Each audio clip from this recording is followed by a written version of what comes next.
আমার মাসি দেখতে খুব সুন্দর ছিলেন। আমার মাসির বর তাকে তালাক দিয়ে দিল। মাসি তখন বিধবার মতো হয়ে গেলেন। মাসি তখন কলকাতায় আমার বাসাতেই থাকত। আমি মাছির রূপ দেখে কিছুতেই সহ্য করতে পারতাম না, আর তাই একদিন রাতে মাসিকে জোর করে। বাকিটা গল্পতে বলা যাক। আমার বয়স তখন 14 বাপনের হবে। এমনি কলকাতাতে এখনকার মতো ভালো যাতায়াত ছিল না। সকাল আর দুপুরের মিলিয়ে মোট 2টি বাস ছিল। সারাদিনে খুব দুষ্টু ছিলাম বলেই দাদা বোর্ডিংয়ে ভর্তি করে দেন। দাদা তখন বিএস এর লেফটেন্যান্ট, বড়দিনের ছুটিতে পালা করে আমাদের ছোট মাসির বাড়িতে ছুটি কাটাতে যেতে হতো। মা সরকারি চাকরি করতেন, তাই সময় সুযোগমতো না দেখে দিদি কাদির সাথে আমাদের পাঠিয়ে দিতেন। পাহাড়ে ঘেরা জায়গাটা আমাদের খুব ভালো লাগত। রীতা মেসোর ছোট বোন, আমাদের থেকে বিশেষ ছিল না। বছর 5 হবে, দেখতে যেমন মিষ্টি, গান তেমন গাইতে পারত। আনন্দে কেটে যেত আমাদের কৈশোর। মাছের নাম খুব আধুনিক ছিল। মার থেকে ছোট মাসি 10 বছরের ছোট ছিলেন। রীতিকা নাম হলেও সবাই মাসিকে হৃদয় করেই ডাক। অনেক স্নেহ করতেন আমাদের, আর চূড়ান্ত রান্না ছিল হাতে। তাই আসলে ওনার হাতের মোট বা কই মাছের কালিয়া আনারসের চাটনি খেয়ে মন ভরে যেত। যা বানাতে মুখে স্বাদ লেগে থাকত। মেসো ব্যবসায়ী ছিলেন। এরপর আমরা ব্যারাকপুরে চলে আসি, বাবার বদলি হয়। ছোটবেলার সোনালি দিনগুলো চোখে ভাসে, হৃদয় করেই ডাকতাম। বিহার থেকে ফিরে এসে হৃদয়ের সাথে বাবদ মাসির সাথে যোগাযোগ হারিয়ে গেছিল। চিঠি ছাড়া কোনো যোগাযোগ থাকত না প্রায়। আর আমাদের বাড়িতে ফোন অনেক পরে এসেছিল। বাবার বদলির 4 বছর পরে মা বদলি হয়ে চলে আসেন। আমাদের ব্যস্তময় জীবন চলতে থাকে। আস্তে আস্তে স্মৃতি হতে থাকে। স্কুল শেষ করে, কলেজ শেষ করে, ইউনিভার্সিটি ছাড়িয়ে বেশ বড় হয়ে যায়। মা বাবার বয়স হয়েছে দুজনেই। রিটায়ার করে দাদার আশ্রয় নিয়েছেন দাদার 2 ছেলে মেয়ে। দাদা তার পরিবার, মা বাবাকে নিয়ে খুব খুশি। আমি ছোট বলে আমার উপর দায়িত্ব কম ছিল। বয়স 27, বিয়ে করলেই করা যায়, কিন্তু বিয়ের দিকে তেমনটা ছিল না। দাদা আমরা চলে যাওয়ার পর থেকেই আমি একটু বেশি বেপরোয়া হয়ে উঠলাম। ভালো ব্যাংকে উঁচু পোস্টে চাকরি করার সুবাদে পয়সার অভাব হতো না। বছরে 1-2 বার করে মা বাবা এসে থাকলেও দাদার বাচ্চাদের প্রতি তাদের টান থাকার কারণে আম্বালা ফিরে যেতেন। মা চাইতেন আমরা সবাই একসাথে থাকি, কিন্তু তা সম্ভব হতো না। মোবাইল বা ফোনের দৌলতে এখন কোনো দূরত্ব দূর ছিল না। রূপালীকে আমার ভাল লাগত, কিন্তু জীবনসঙ্গী হিসাবে ওকে ভাবিনি। মাঝে মাঝে আমার ফ্ল্যাটে চলে আসতো রবিবারে। পরে আমার সময় কেটে যেত। রূপালীকে সেরকমই মেয়ে ছিল। ইংরেজি স্কুলে পড়ার দৌলতে সব কিছুই রপ্ত করে নিয়েছিল অল্প বয়সে। রূপালী কি আমাকে বিয়ে করবে, আমাকে ভালোবাসে, এমন সম্পর্ক আমার আর ওর ছিল না। আর অফিসেও আমার সাবঅর্ডিনেট। কিছুদিন পর জানতে পারলাম দাদা দিল্লিতে থাকবে, আর সেখানে বাড়ি কিনছে। দাদার 2 ছেলে মেয়েকে সামনে বাড়ি কিনতে অনেক টাকার দরকার পড়ল। মা বাবা তাদের জমানো টাকা ঢেলে দিলেন দাদার বাড়ির পিছনে পেল্লায় একখানা বাড়ি কিনে। দাদা দিল্লিবাসী হয়ে গেলেন। আগের মতো শাসন না করলেও সপ্তাহে 1 বার ফোনে লেকচার শুনতে হতো। তারাও আমার বিয়ের জন্য উঠে পড়ে লাগলেন। আমার ব্যারাকপুরে ফ্ল্যাটে আমার সাজানো গোছানো সাম্রাজ্যে ঘন কুয়াশায় ঢেকে গেল। যখন ঘর জামাই আসলো, ব্যক্তিগত শত্রুতার জেরে মেসোর বন্ধুরা তাকে ঢুকিয়ে পথে বসিয়ে দিয়েছেন। সবথেকে আশ্চর্যের বিষয়, মেসো এসব কথা বাড়িতে জানানোর ইচ্ছা পর্যন্ত করেননি। দিদির বিয়ে হয়েছে বিহারে, কিন্তু তার শ্বশুরবাড়ির লোকেরা বিশেষ ভাল ছিলেন না। তাই তারা মেসমশাইকে সাহায্য করতে অস্বীকার করে মেসোর অমন সুন্দর বাড়িখানা বিক্রি করে ও ধার শোধ করা যায়নি।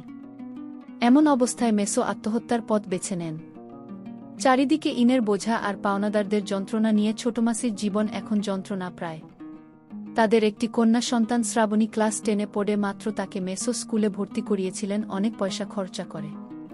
এখন রীতিকা মাসি মাথায় হাত দিয়ে বসে পড়েছেন। বেশ খারাপ লাগল। একটা মানুষকে কাছে দেখা এত ভালো লোক, কিন্তু ভাগ্যের কি পরিহাস, মা বাবার আদেশ আসলো দিল্লি থেকে। এরকম পরিস্থিতিতে আমার কাছে শুধু আদেশ আসে, তুই তো অনেক ইনকাম করিস, তুই মাসিকে নিজের কাছে রাখ। অত বড় ফ্ল্যাট কি করবি একা থেকে? তার চেয়ে মাসি রান্না বান্না করে দেবে, আর দীপা স্কুলের ছুটিতে আসতে থাকবে মাসির। আমরা ছাড়া কে আছে বল? মাসিকে একটা ভালো কাজ দেখে, মাসি তো বিয়ে পাস। মারা দেশে আমার বাসায় ফুর্তির দিনগুলো শেষ হতে চলেছে। রূপালীকে কে জানালাম যে আমাদের আড্ডার দিন শেষ। মাসির বয়স এমন কিছু বেশি ছিল না যে জীবন শেষ হয়ে গেছে।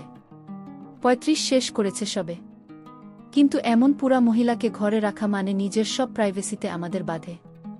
ফোনে মাসির কান্না হাতে পায়ে ধরা শুনে আমার মন গলে গেল। মাসির দেনা শোধ করতে করতে আমার পুঁজি প্রায় শেষ হবে এমন সময় মাসির মেয়ের স্কুল থেকে ফোন আসলো, সামনের বছরের টিউশন ফি করতে হবে। অনেক টাকাই নেই করে খরচা হয়েছে। বাধ্য হয়েই সেভিংসের কিছু কালো টাকা ভাঙিয়ে ড্রাফট করে পাঠিয়ে দিলাম। মাছের প্রতি ভালোবাসা থাকলেও এখন আমি আর ছোট নেই। দাদা বাবাই সব ব্যবস্থা করে মাসির কলকাতাতে জিনিসপত্র বিক্রি করিয়ে দিলেন। বোচকা বুচকি নিয়ে মাসি আমার ফ্ল্যাটে উঠলেন। আমার খারাপ দিন শুরু হলো। মাসিকে বুঝতে দেওয়া সম্ভব নয় যে আমি একেবারেই খুশি নয়। ছোটবেলায় মাসিকে যা দেখেছিলাম, এখন মাসির অনেক পরিবর্তন হয়েছিল। সুন্দর মুখখানা মায়া জড়ানো। আমার মাসি এমনিতেই অনেক লম্বা, কিন্তু এখন লম্বা চুলের বিনুনি, ফর্সা সুন্দরী মুখে অসাধারণ একটা মায়া। এসব আগে কখনো দেখিনি, কিন্তু এখন মাসির সব সময় সামনে থাকে, তাই চোখে পড়ে যায়। মাসি কখনো আমাকে সানি বা রাফি সব নামেই ডাকতেন। সকালে রান্না, পরে আমার রান্না খাইয়ে টিফিনও দিয়ে দিতেন। সত্যি বলতে মাসির রান্না খেয়ে এত তৃপ্তি পেতাম যে বাকি সব কিছু ভুলে যেতাম। মাসির পাশে যেভাবে দাঁড়ানোতে মাসি আমার সামনে অনেক কৃতজ্ঞতা প্রকাশ করতেন, যা আমি চাইতাম না, ভাল লাগতো না। একরকম মাসির সংসার যেন আমি চালাচ্ছিলাম। 2 সপ্তাহ কেটে গেছে। মাসি এসেছে। মাসি মাঝে মাঝে আমার ফোনে মার সাথে বাবার সাথে কথা বলে নিয়ে বন্ধুবান্ধব নিয়ে আনন্দ করাতে উঠে গেল। রাহুল আমার এক কলিগ। সুযোগ পেলে তাই আমার দুর্বলতাকে কাজে লাগিয়ে রূপালীকে নিয়ে অনেক কিছু করা শুরু করল।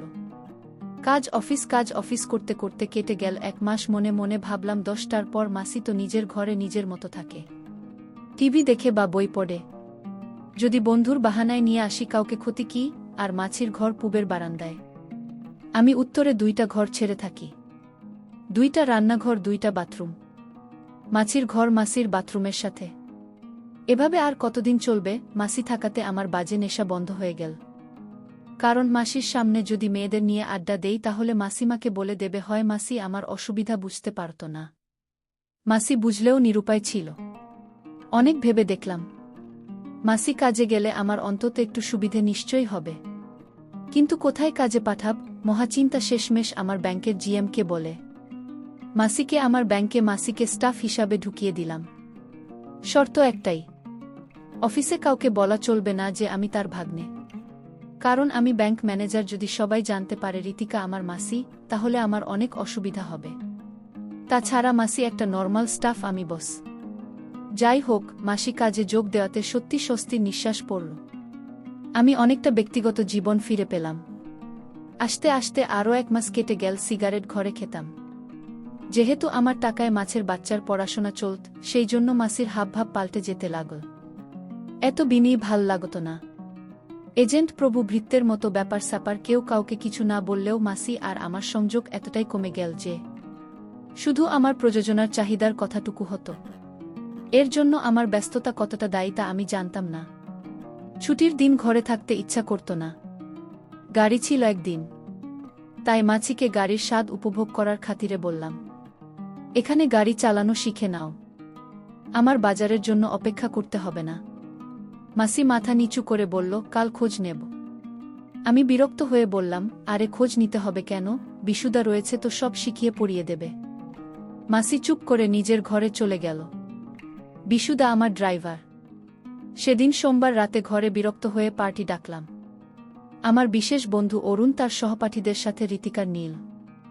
ঋতিকা তেমন একটা ভাল মেয়ে না। ওকে পছন্দ না হলে অরুণ আমার ভালো বন্ধু, মানা করতে পারলাম না। নীল 1 মাস আমাদের ব্রাঞ্চে এসেছে, দারুণ সুন্দরী, কিন্তু কারো সাথে বেশি কথা বলতে চায় না। সহজে আমার বসার ঘরে সবাই বসে হাসি ঠাট্টা করছে। নীল আমার ডাকতে এসেছে, না হলেও সহজে কোনো পার্টিতে যায় না। আমরা কি করতে যাচ্ছি তা মাসি লুকিয়ে থেকে দেখতে লাগল। মাছি বাড়িতে শাড়ি পরে থাকেন, আর শাড়ি পরলে মাসিকে আরও সুন্দর দেখায়। মাসিকে দেখে অরুণ চমকে উঠল। ওদের ভুল ভাঙিয়ে দিয়ে সংক্ষেপে সব বলতে হলো। মাসিকে অরুণ বলল, মাসি আজ আমাদের সাথে থাকুন। মাসি মৃদু হেসে ঘর থেকে বেরিয়ে গেলেন। আমি বললাম, বাহ, তাহলে তো ভালোই হয়। তোমার বিরক্ত লাগলে তুমি তোমার ঘরে চলে যেতে পারো। মাসি বলল, না, আমার অসুবিধা নেই। তোমাদের যা ইচ্ছে কর, রাতে কি রান্না করব কিছু। আমার মনে মনে আনন্দ হলো। এই তোমার কি রাতে কেউ কিছু খাবে? আমার মাসি কিন্তু চরম রান্না করতে পারে ঋতিকা। আরও পুরুন বাড়ি চলে যাবে অরুণ অনেক জোর খাটানোর পর। এতে সম্মতি জানাল না। নীলু বলল, যা খুশি চলবে মাসি, আমার আর নীলের জন্য রান্না করা চিকেন, আচারি আর পরোটা আর রায়তা, চা কফি তাড়াতাড়ি দিয়ে যাও। মাসির সম্মতি জানানোর মতো ঘাড় নেড়ে রান্নাঘরে চলে গেল। আমরা গান ছেড়ে নাচতে শুরু করলাম। আমার খাওয়া হয়নি বললে ভুল হবে, অরুণ আর ঋতিকা যাবার জন্য বায়না শুরু করে দিল। কফির প্রশংসাকে কি করেছিল সত্যি বলতে আমার মনে নেই। শেষমেশ অরুণ আর ঋতিকা বেরিয়ে গেল। বুঝতে আমার অসুবিধা হলো না। এবার আমি আর নীল রইলাম। আমি গল্প করা শুরু করলাম। নিজস্ব সোজা, কিন্তু লোক বুঝে চলে। আমার হাই পোস্ট, তাই আমাকে সমীহ করলেও ওর মনে কি আছে বোঝা যায়। তাই সাধারণভাবে শুরু হল কথাবার্তা। নীল কথা বলতে বলতে জানাল যে সে বেঙ্গালুরু থেকে কলকাতায় এসেছে শুধু বদলি নিয়ে নয়, তার বাবাও এসেছে বদলি হয়ে। এছাড়া পড়াশোনা ব্যাঙ্গালোরে করেছে। আমি বিয়ের কথা জিজ্ঞাসা করতে খুব রেগে লাল নীল। কি পিয়া? আমারই লাইনের মনে হলো নীলকে। আচ্ছা, তুমি তোমার মাসিকে ডাকছ না কেন এখানে? মাসি কি এখানে থাকলে বিষয়টা খারাপ মনে হবে? কিন্তু মনের শয়তানি বুদ্ধি জাগল। যদি মাসিকে এখানে বসায় তাহলে মাসি মা বাবাকে আমার জীবনযাত্রা নিয়ে কিছুই বলতে পারবে না। আর কোনোভাবে যদি নীল বা অন্য কাউকে এনে পারি তাহলে মাসির মুখ বন্ধ হয়ে যাবে। নীল বল, মাসি, এখন আমরা যা খাব তা আপনারও খেতে হবে। যদি খেতে না চান তাহলে কিন্তু আমরা ভেবে নিব আপনি আমাদের হিংসা করেন। মাসি বল, কি খেতে হবে আগে শুনি তো, দেখছ না আমরা কি পান করছি? তোমার তা পান করতে হবে। মাসি মৃদু হেসে বলল, আমার তোমাদের মতো অভ্যাস নেই। আর এখন আর এসব কি মানায়? নীল না করে বল, না ওসব চলবে না, এই একটা খেতেই হবে বলে আরেকটা মাসির হাতে ধরিয়ে দিল। মাসি না করলেও গল্পের ছলে এদিক ওদিক করে পুরোটা শরবত খেয়ে ফেলে নেশার ঘোরে। নীল প্রশ্ন করল, আচ্ছা রিদা মাশরাফি কেমন ছেলে? মা ছিল কেবল ভগবান একরকম আমার মালিক। আমি জানি না, এমন ভাব করে বললাম। কেন মাসি এমন কথা বলছ? তুমি জানো না নীল রাফি আমায় নতুন জীবন দিয়েছে। ওর ঋণের বোঝায় আমি ডুবে আছি। আর জানি না কোনোদিন ঋণ শোধ করতে পারব কিনা। নীল বল, আচ্ছা ও যে সিগারেট খাচ্ছে? মাসি ওই কথা উড়িয়ে দিয়ে বলল, এখনকার ছেলেমেয়েরা একটু আধটু খায়, ও একা থাকে, বেচারা কি বা করবে। মাসির কথা শুনে ভালো লাগল। নীল আর মাসি বুঝতে দিতাম না। টিভির এর উপর আমি সিলেট রাখি তোয়ালে চাপা দিয়ে মাসির সংকোচ কাটাতে ঘর থেকে সিরাপ নিয়ে বেরিয়ে গেলাম। নীল এবার শালীনতার মাত্রা ছাড়িয়ে ফেল। তুমি আসতে ওর কত অসুবিধা, ওর মেয়ে বন্ধুরা এখানে আসতে পারে না। বাইরে থেকে দাঁড়িয়ে বারান্দায় আমি সব কথা শুনছি। সত্যি মাসি আমাকে মানে না। আমার পয়সার জন্য এমন কথা বলছেন, বুঝতে হবে। না না, অসুবিধা কোথায়? ওর মেয়ে বন্ধু আসলে আসবে। এখন ওর বিয়ে করার কথা আমার জন্য না, ওর কত কষ্ট। আমার জীবনে আর কি বা আছে? ও আমার মেয়ের দায়িত্ব নিয়েছে, এটাই বড় কথা। তার জন্য আমি তো এমনিতেই ওর কাছে ঋণী। ও না থাকলে হয়তো আমার পথে বসতে হতো। আমি সত্যিই সেইভাবে মাসি আমার সহানুভূতি নিচে চাপা পড়ে থাকতে দেখতে চাইনি। মাসি ঘরে আছে। আমি ঘরে ঢুকলাম। মাসির কথাবার্তা এলোমেলো হয়ে গেছে। ভয় আবোল তাবোল বকছে আর নীল ও মাসিকে মজার পাত্র বানাচ্ছে। মাসিকে দেখতে আজ অনেক সুন্দর দেখাচ্ছে। মাসিকে ছোটবেলায় দেখেছিলাম সুশ্রী মায়ের মুখ। আমি ভাবলাম মাসিকে আমার যে করে হোক আমার কথায় রাজি করাতে হবে। আমি মাঝিকে বললাম, ছোটবেলা থেকে তুমি আমার সব কথা রেখে আসছ। আমি তোমায় এখন একটা কথা বলতে চাই, আর সেই কথাটা আমার মাকে বলা যাবে না। আমি মাঝিকে বললাম, মাসি, আমি তোমার কাছে একটা জিনিস চাই। মাসি বলল, কি জিনিস? আমি বললাম, আমি চাই তুমি মেসোর সাথে রাতে যা করেছিলে আমি তোমায় তা করতে চাই। প্রিয় বন্ধুরা, গল্পটি ভালো লাগলে অবশ্যই কমেন্ট করে জানাবেন। আর নিয়মিত এমন আলাদা স্বাদের গল্প শুনতে ভিডিওটিতে লাইক এবং চ্যানেলটিকে সাবস্ক্রাইব করে সাথেই থাকুন। আর হ্যাঁ, নোটিফিকেশন বেলটি অল করে রাখবেন, যাতে পরবর্তী গল্প সবার প্রথমে আপনাদের কাছে পৌঁছে যায়। ধন্যবাদ বন্ধুরা, ধন্যবাদ সবাইকে। না, আর আমার মা মারা যেতেন। আমি যখন প্রার্থনা করছিলাম তখন কাকা কাকি হাসপাতালে আসে। এসে আমাকে জড়িয়ে ধরে কাঁদতে শুরু করে। কাকিকে কাঁদতে দেখে আমি অবাক হয়ে গেলাম। আমি বললাম, তোমরা কাজ কেন? চিন্তা করো না, মা ঠিক হয়ে যাবে। কাকা বললেন, আমরা তোমায় কোথায় না খুঁজেছি। আমি আর তোমার কাকি কলকাতার কোনায় কোনায় তোমাকে খুঁজে বেরিয়েছি। তুমি কোথায় চলে গিয়েছিলে একবার তো আমাদের ফোন করে জানাতে পারতে যে তুমি তোমার মাকে নিয়ে এই হাসপাতালে এসেছ। আমি মনে মনে ভাবলাম কাকা আপনাকে কি আর বলতাম, আমার বলার কিছুই বাকি নেই। কাকি আমার সাথে খুব ভালোভাবে কথা বলছিলেন। কিছুক্ষণ পর কাকা কাকিকে ইশারায় বলেন, তুমি এদিকে এসো, আমার তোমার সাথে কিছু কথা আছে। কাকার কথা শুনতে চলে গেল। আর এদিকে আমি আমার মাকে নিয়ে আমার বাসায় চলে এলাম। পরিশেষে একটা কথা দর্শকদের উদ্দেশ্য করে বলতে চাই। আমাদের সমাজে এমন কিছু ডাক্তার রয়েছে, তারা ডাক্তার নামের কলঙ্ক। তারা মানুষের দুর্বলতার সুযোগ নিয়ে মানুষের সাথে খারাপ আচরণ করে। আর এরকম ঘটনা আমাদের সমাজে বিভিন্ন দেশে ঘটছে। বন্ধুরা, গল্পটি কেমন লাগলো তা অবশ্যই কমে